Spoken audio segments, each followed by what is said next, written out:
My life is a storybook of God's manifestation. I'm a product of my worship. It's not by singing, it's by grace. I'm living in a house I didn't pay 1 naira. Do you know what it means for somebody to finish building a house and give it to you?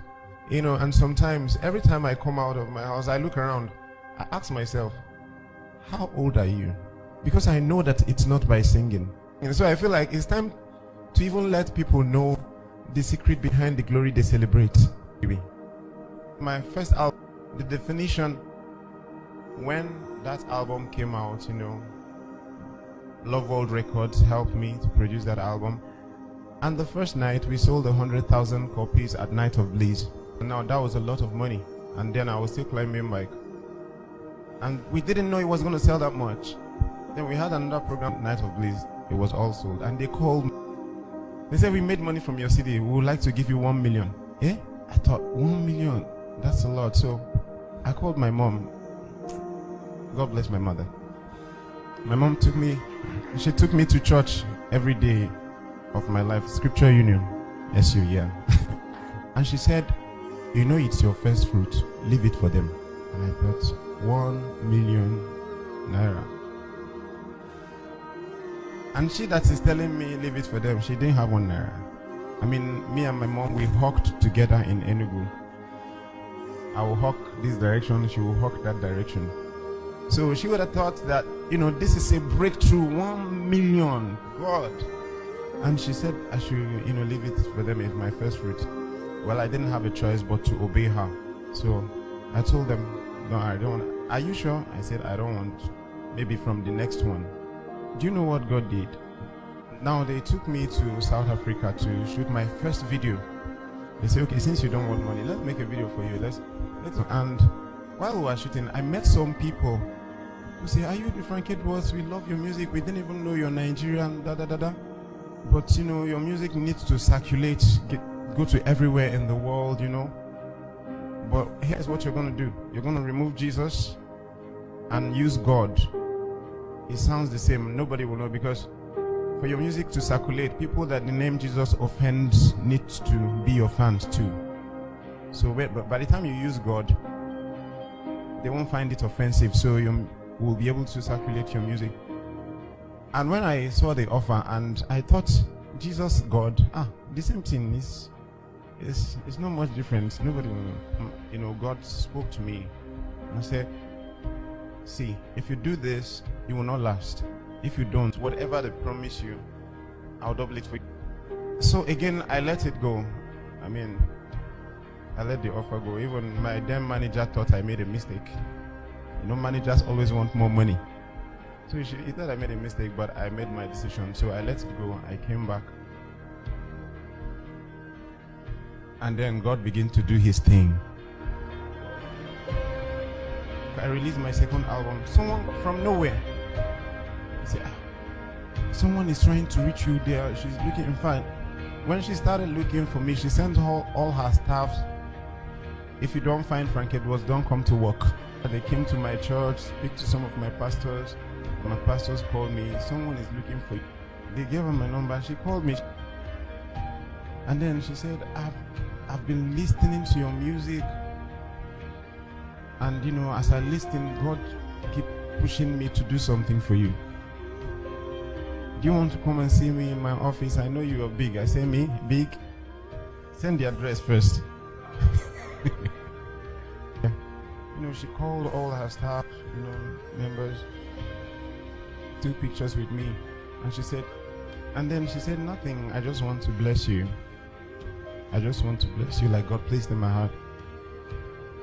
And then she gave me an envelope.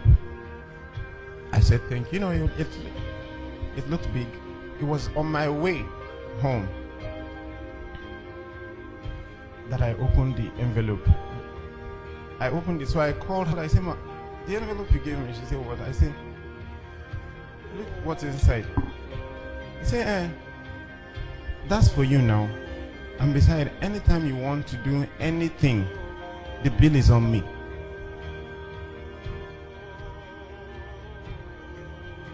Okay, then now I have $10,000. I didn't do anything for you. I didn't sing nothing. I said thank you. I went home.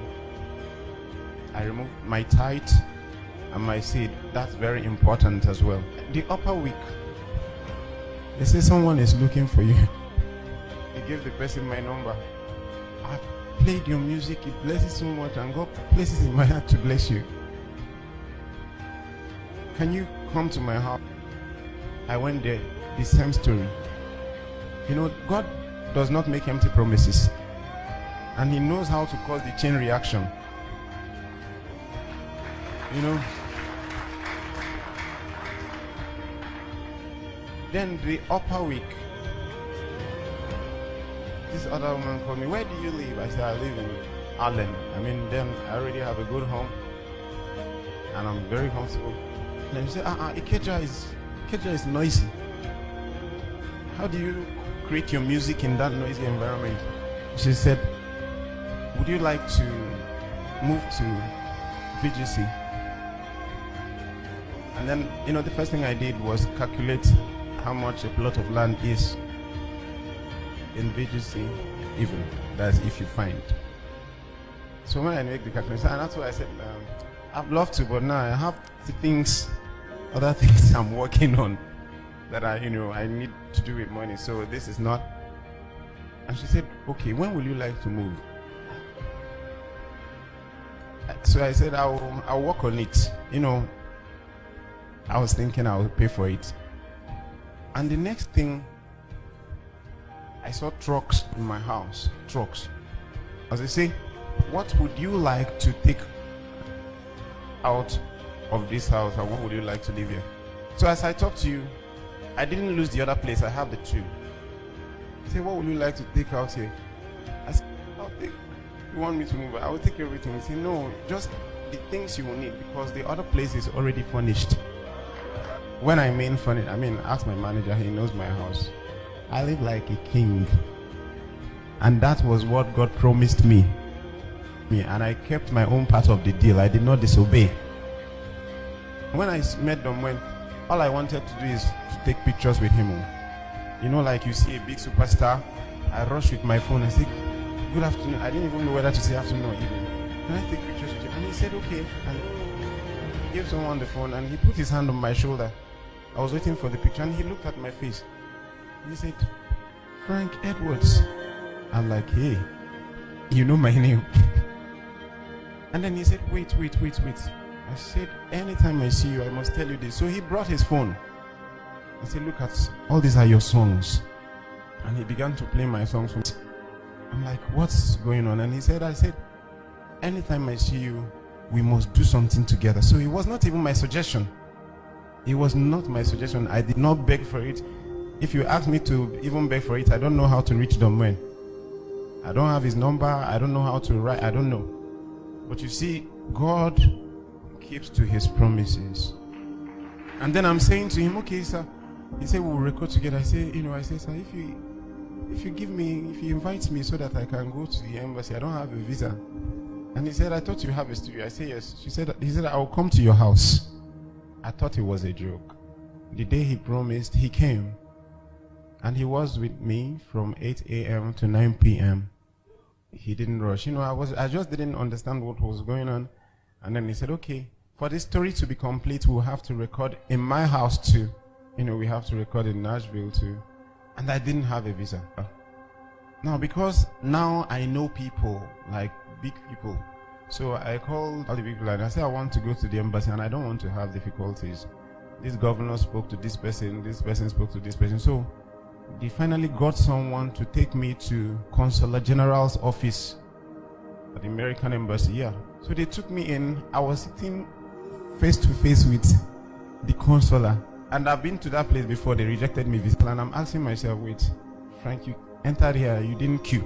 And then we had to say, what's the matter? I said, I brought my brother here. He came before, they rejected him visa. So now he wants to apply again, but we don't want the same program. The consular asked me, what was the issue the last time? I said, I don't know. They just refused me. I don't know what happened. He now said, okay, no problem. Apply again. That's bringing me to say, when God is doing his thing, he doesn't want any man to take the glory. So I'm sure God felt, because so now you're feeling like you now know people. I applied. I went, they refused me. And now I'm thinking, if you have a meeting with Consulate General and they refuse you visa, what else do you want to do? I didn't know God probably was not happy with that. I prayed, when it came to my mind that maybe God is not happy. And so I said, Lord, I'm sorry if I've gone the wrong way about this visa issue. I apologize. And then as I prayed that prayer and stood my sin, I had a confirmation to go back again. This time I didn't tell anybody. I didn't tell nobody. I just paid for the visa application, applied again, just picked my passport, and I went there. All the embassy staffs from the entrance, hey, Frank Edwards, we love your music. Frank Edwards, we love your music. Even inside the interview hall, yes, someone still telling me, Frank Edwards, I said, this thing you're telling me, tell Uyibo now. I'm not the one. This Uyibo that will give you, tell him that you know me, So they say, go to counter 10. And my heart started beating again. I didn't know that God has gone ahead. And here I'm standing before this lady. At one glance, she just started smiling. I don't know why. So I came close. She said, how are you? I said, I'm fine. And she said, I love your music. That was the end. She said, you were amazing at the experience.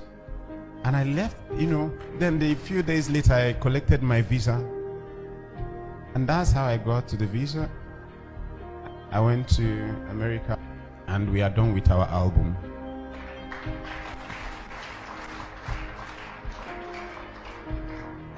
You will hear the man speak Igbo for the first time. Yeah. And this is the first African collaboration with Domwen or any, integrity music. They've never done it before. And, God even opened, while I was in America, God opened doors. Domwen said to me, what can we do for the upcoming African artists? We discovered that we have so much talent, but they lack the right exposure. They lack the right exposure, the right sound to their music. And then he thought, okay, he was the last president of Integrity Music. And I have my own record label, which God helped me to build. So he said, since you already have Rocktown and I have my own, to help the African artists, let's open another company together. I'll be the president, you'll be the vice president. And I thought, that's cool, vice president. So now, the story is from hawking in the street to being the vice president of the biggest record label in Africa. I don't know what you're believing God for. I don't know your background. I don't know what you've been through. But see, don't let your background put your back on the ground. It doesn't matter what you have done. It doesn't matter who gave birth to you. It doesn't matter, they say, in your family they don't marry. In your family this, in your family that. Tell them, this is me. He who is in Christ is a new creation. All things has passed away. Everything has become new. If they say you no go make us sin a lie, say you no go count dollar make a why. Hey, they say you go suffer past Job, and even if they tie you see for you no go blow.